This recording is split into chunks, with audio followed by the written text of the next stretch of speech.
Marc Marquez akan menukar motor Gresini yang berusia 1 tahun dengan versi spesifikasi pabrikan di tim resmi Ducati musim depan. Ia pertama kali tampil dengan warna merah dan dikelilingi oleh banyak teknisi lainnya pada uji coba 1 hari setelah akhir musim saat ia mencoba GP25 untuk pertama kalinya. Di hari pertama bersama tim pabrikan, Marquez merasa terkejut karena ada begitu banyak orang baru yang harus ditemui di hari pertama bekerja. Selain itu, Marquez sangat menyukai metode kerja tim pabrikan Ducati. Menurutnya, metode kerja Ducati seperti aksi dan langsung bereaksi terhadap suatu masalah itulah yang membuat Ducati bisa memenangkan segalanya di MotoGP.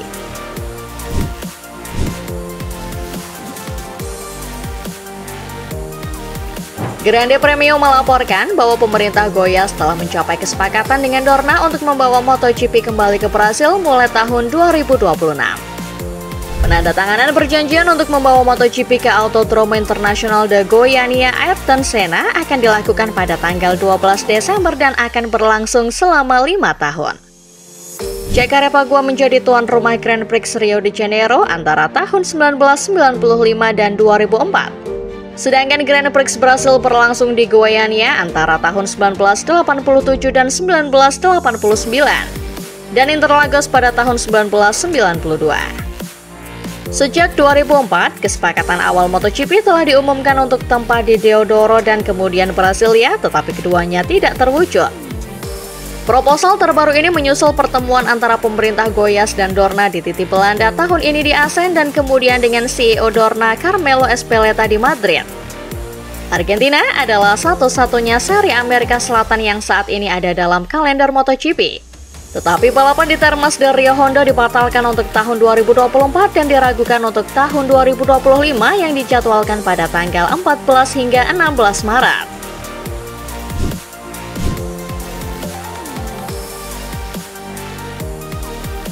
Motor Ducati GP6 yang digunakan Loris Capirossi pada tahun 2006 itu akan dilelang di Sotheby's di New York dan memiliki harga lelang antara $400.000 hingga $800.000 atau 6,3 miliar rupiah hingga 12,6 miliar rupiah. Capirossi meraih 3 kemenangan dengan motor ini di Spanyol, Repcheco, dan Jepang.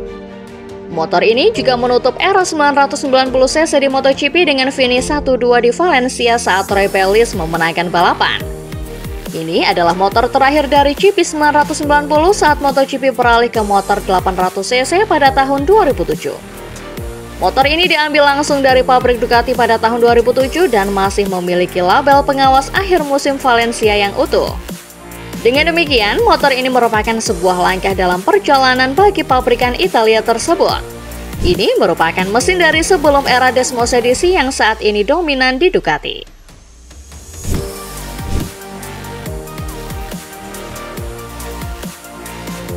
Dengan line-up pabrikan Aprilia yang serba baru dan kedatangan pendatang baru Ai Ogura di Trackhouse, Raul Fernandez akan menjadi satu-satunya pembalap MotoGP yang memulai musim baru dengan pengalaman balap di RRGP. Ini merupakan perubahan yang cukup besar bagi Fernandez, yang mengawali tahun sebagai satu-satunya pembalap Aprilia yang menggunakan motor spesifikasi 2023 dan dengan tanda tanya atas masa depannya setelah berada di posisi ke-22 di Tech 3 KTM. Dan ke-20 di R&F Aprilia pada 2 musim sebelumnya di kelas utama. Namun, Fernandez berhasil menyelamatkan karirnya dengan menggunakan mesin spek lama, termasuk memimpin Catalunya Sprint dan menempati posisi ke-6 di Grand Prix. Pasar pembalap sedang berada di puncaknya pada waktu yang hampir bersamaan dengan pengumuman pengunduran diri Alex Espargaro, penandatanganan Jorge Martin, dan kepergian Maverick Viñales. Fernandez melanjutkan performa apiknya dengan menempati posisi ke-8 di Assen. Kemudian baris terdepan di Jerman, seri terakhirnya sebelum naik ke spesifikasi terbaru 2024. Pembalap Spanyol itu ingin bergabung dengan pembalap lain menggunakan mesin terbaru itu. Tetapi setelah mencetak 46 poin selama 9 ronde dengan motor 2023, ia hanya berhasil mencetak 20 poin selama 11 seri dengan mesin RRGP 2024 dan berada di posisi ke-16 dalam klasemen.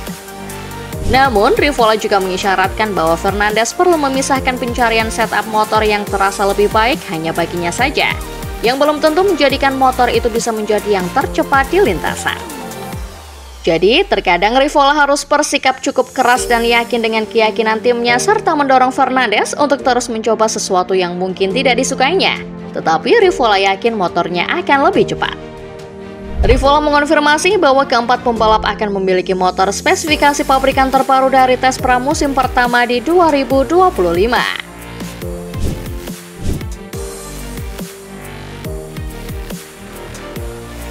Claudio Domenicali dan Jorge Martin hadir dalam acara yang sama pada pesta merayakan para juara di Polonia, Italia malam waktu setempat. Domenicali memahami bahwa melepas Martin adalah keputusan yang sangat sulit. Bagaimana tidak, Martin sukses mengharumkan nama Ducati walau hanya bersama tim satelit Pramac Racing. Martinator sukses merengkuh gelar juara MotoGP 2024 setelah mengalahkan jagoan pembalap tim pabrikan Ducati itu sendiri, Francesco Bagnaia. Namun, Ducati memilih tak menarik Martin ke tim utama setelah lebih mendatangkan Marc Marquez. Domenicali bahkan mengharapkan Martin bisa kembali ke Ducati setelah tugasnya selama 2 tahun habis di Aprilia. Ya, Martin kini berlabuh ke Aprilia Racing dengan kontrak 2 tahun. Martin berusia 26 tahun dan akan menginjak 27 tahun pada MotoGP 2025. Tentu masih memiliki peluang untuk mewujudkan impian dengan masuk ke tim Ducati pabrikan. Jika benar terwujud akan kembali ke Ducati, Martin akan semakin matang di usia yang ke-29 tahun. Adapun Jorge Martin juga tak membantah pernyataan CEO Ducati tersebut. Saat ini, Martin hanya ingin fokus bersama Aprilia dalam 2 tahun ke depan. Ketika ditanya apa yang paling ia rindukan dari Ducati, Martin juga tak bisa menutupi bahwa motor Desmos edisi GP sangat istimewa.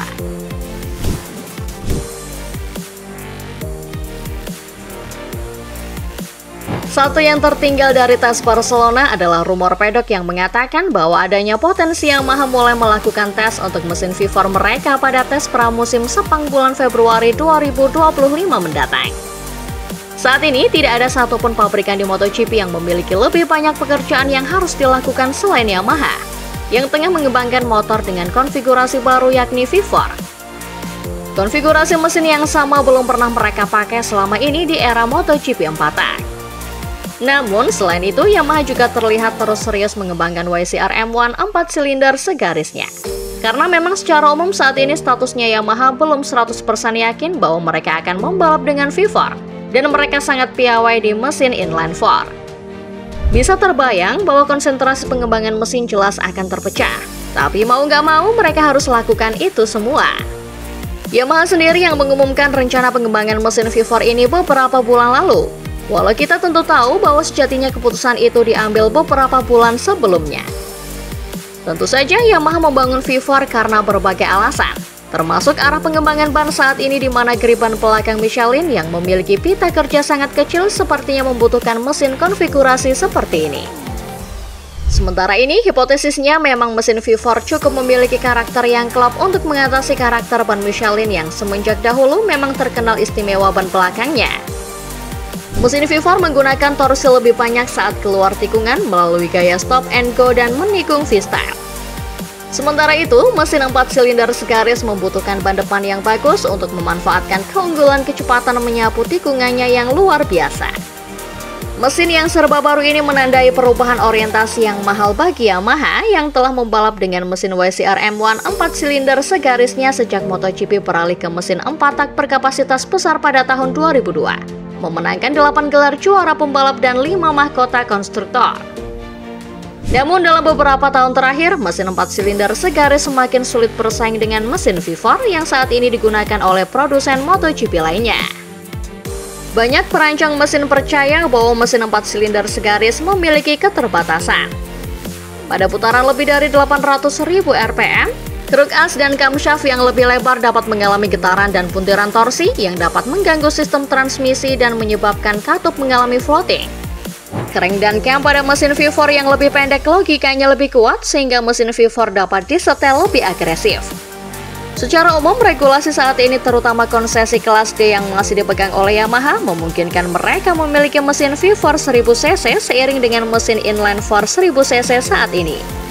Kita belum bicara soal mesin V4 850cc yang akan dipakai di 2027 ya.